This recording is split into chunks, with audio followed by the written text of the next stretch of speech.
Assalamualaikum warahmatullahi wabarakatuh. Bagi kita semua, salam sejahtera. Semoga kita dalam keadaan sehat walafiat. Dan selamat siang kepada anak-anakku. Di pertemuan ke-6 ini kita akan membahas lanjutan dari pertemuan kelima, yaitu tentang masyarakat dapat ditelangah dari dua sudut. Bagaimana masyarakat kita dipandang dari dua aspek, sudut secara sosial. Pertama, sudut struktural sosial. Ya, kedua, sudut dinamika proses sosial dan perubahan sosial. Artinya, sudut struktural sosial adalah keseluruhan jalinan antara unsur-unsur sosial pokok, yaitu kaidah sosial, lembaga-lembaga kemasyarakatan, kelompok serta lapisan-lapisan masyarakat. Kaidah sosial di sini atau norma-norma gitu ya. Kita dibatasi dalam kehidupan ini 4 kaidah ya, yang kita harus taati, jalankan. Ya, di antaranya adalah norma hukum. Mungkin norma hukum paling bawah ya. Pertama, norma agama. Kedua, norma sosial. Norma hukum. Kemudian norma agama, norma sosial, norma hukum, satunya apa ya? Kemudian kemasyarakatan, kelompok serta lapisan-lapisan. Nah, jadi dalam kehidupan masyarakat ini kita ada lembaga-lembaga gitu ya. Lembaga-lembaga diantaranya mungkin lembaga negara. Ada struktur pemerintahan ya antara masyarakat dengan negara. Kita hidup di dalam masyarakat ini diatur oleh aturan-aturan yang sudah baku, yaitu kalau kita lihat kepada aturan negara dalam struktur pemerintahan adalah Undang-Undang Dasar 45. Kemudian di breakdown kepada aturan-aturan lain, ya, undang-undang, peraturan pemerintah, ya, undang-undang dan lain sebagainya. Atau dalam kehidupan ini diatur dengan kaidah-kaidah norma agama, norma kesusilaan, norma kesopanan, norma hukum gitu ya. Nah, di antaranya seperti itu. Norma agama kita harus taat kepada aturan-aturan agama, taat ibadah misalnya. Norma kesusilaan, bagaimana kita sebagai manusia yang punya integritas gitu ya, manusia yang baik, bagaimana menjalankan tugas-tugas di dalam pemerintahan maupun di dalam struktur sosial. Nah, norma kesopanan, ya, bagaimana etika kita dijaga, ya. Saling menghormati, saling menghargai sesama masyarakat, ya, sesama yang tua dengan yang muda. Nah, itu harus kita pegang. Kemudian norma hukum. Nah, terakhir, tak kala kita melanggar aturan-aturan hukum adat, kebiasaan maupun hukum publik, nah itu kita mendapat sanksi ya. Hukum adat mungkin ada sanksi sosial.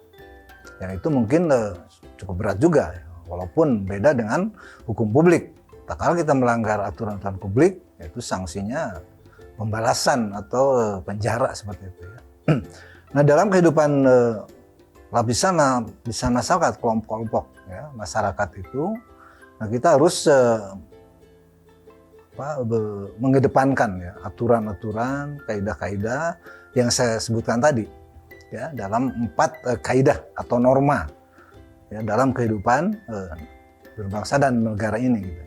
Nah, kemudian ada dari sudut pandang dinamika, proses sosial dan perubahan sosial. Adalah cara-cara berhubungan yang dapat dilihat apabila perorangan dan kelompok-kelompok manusia saling bertemu dan menentukan sistem serta bentuk-bentuk hubungan tersebut atau apa yang akan terjadi apabila ada perubahan-perubahan yang menyebabkan goyahnya cara-cara hidup yang telah ada. Nah, ini kalau kita lihat dari perkembangan aturan hukum dari sejak nenek moyang ya dengan dinamika perkembangan teknologi, perkembangan hukum, perkembangan zaman, jelas kita ada perubahan-perubahan, ada perkembangan-perkembangan yang perlu kita bagaimana kita sebagai masyarakat yang taat hukum ya seperti kita budaya yang datang dari negara-negara asing melalui media massa ya, melalui TV, HP dan sebagainya. Nah, ini kita perlu kita saring, perlu kita filter, jangan sampai kita konsumsi secara Tidak didasari oleh nilai-nilai norma tadi gitu ya, norma agama, kesusilaan, kesopanan. Nah ini yang membentengi hidup dalam masyarakat, hukum dan masyarakat adalah yaitu kaidah-kaidah itu ya, yang saya sebutkan tadi, kaidah agama, kesusilaan, kesopanan, hukum. Kalau kita mentaati kaidah-kaidah itu, saya rasa kehidupan dalam bermasyarakat, saya rasa kita akan berjalan dengan baik gitu ya. Nah kemudian definisi perkata dari masyarakat dari sudut pandang struktural. Kaidah sosial pada hakikatnya merupakan perumusan suatu pandangan mengenai perilaku atau sikap yang seyogianya dilakukan. Jadi kita sebagai manusia yang bermartabat gitu ya, bagaimana kehidupan kita, perilaku kita gitu ya. Nah, kemudian menurut Purnadi Purbacaraka dan Sujono Sukamto bahwa kaidah adalah patokan atau ukuran ataupun pedoman untuk berperilaku atau sikap tindak dalam hidup. Nah, ya jadi dalam hidup ini harus punya etika. Ya, gitu dalam sekarang sedang hangat-hangatnya misalkan debat gitu ya. Itu tuh selalu dilontarkan etika-etika itu. Berarti kan kaidah norma hukum terutama ya. Katakanlah calon-calon itu etika dalam arti kita hukum, norma hukumnya ini banyak melanggar ya sudah. Itulah sebagai konsumsi bagi lawan-lawan misalnya gitu ya. Untuk menjatuhkan lawan-lawan karena etikanya tidak baik. Dalam arti norma hukumnya, banyak pelanggaran hukumnya. Seperti itu. Kaidah sosial terdiri dari kaidah agama, kaidah kesusilaan, kaidah kesopanan, dan kaidah hukum.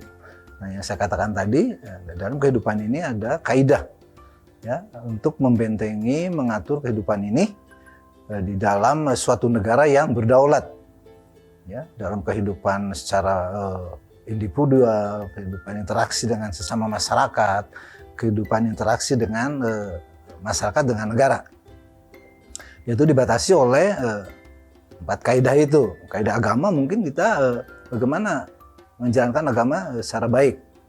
Ya, Islam misalkan ya, menjalankan agama ibadah misalkan. Ya, non-Islam mungkin ya bisa ke gereja, ke pura dan sebagainya. Kaidah kesusilaan, bagaimana integritas kita. Ya. Ya. Jati diri kita. Kita sebagai manusia yang bermartabat dan ya harus baik gitu ya. Jangan melanggar aturan-aturan yang sudah ada gitu. Kaidah kesopanan, ya, bagaimana kita sebagai manusia yang punya adat istiadat, beradab gitu ya. Kemudian kaidah hukum, nah itu yang terakhir ya. Itu kaitannya dengan bagaimana kita sebagai masyarakat yang melanggar hukum, entah itu adat pun ada hukumnya gitu ya. Tergantung adat masing-masing. Kemudian hukum publik, jelas. Kalau kita melanggar hukum publik, sanksinya pembalasan, misalnya penjara. Misalkan perdata, mungkin bagaimana perjanjian itu, kesepakatan itu, jangan sampai dilanggar. Tak lawan prestasi, nah akhirnya ya itu dapat pelanggaran. Sanksinya mungkin entah itu denda, entah itu penyerobotan dan lain sebagainya. Pengambilan haknya misalkan gitu ya, seperti itu.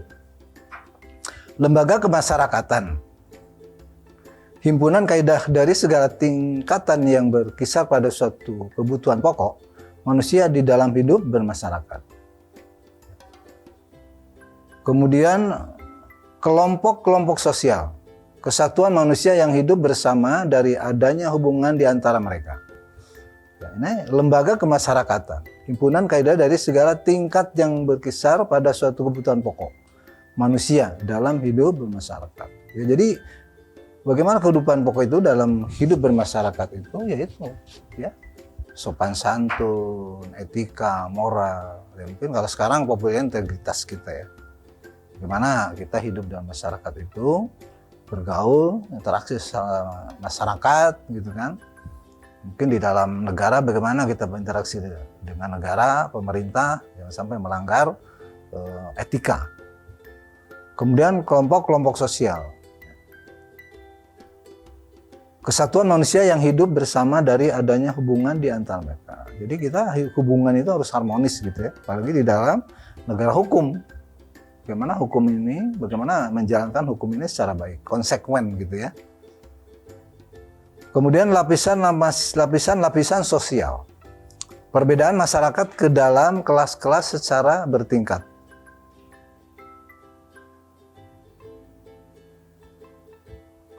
Di sini kita bisa kita jelaskan perbedaan masyarakat ke dalam kelas-kelas secara bertingkat.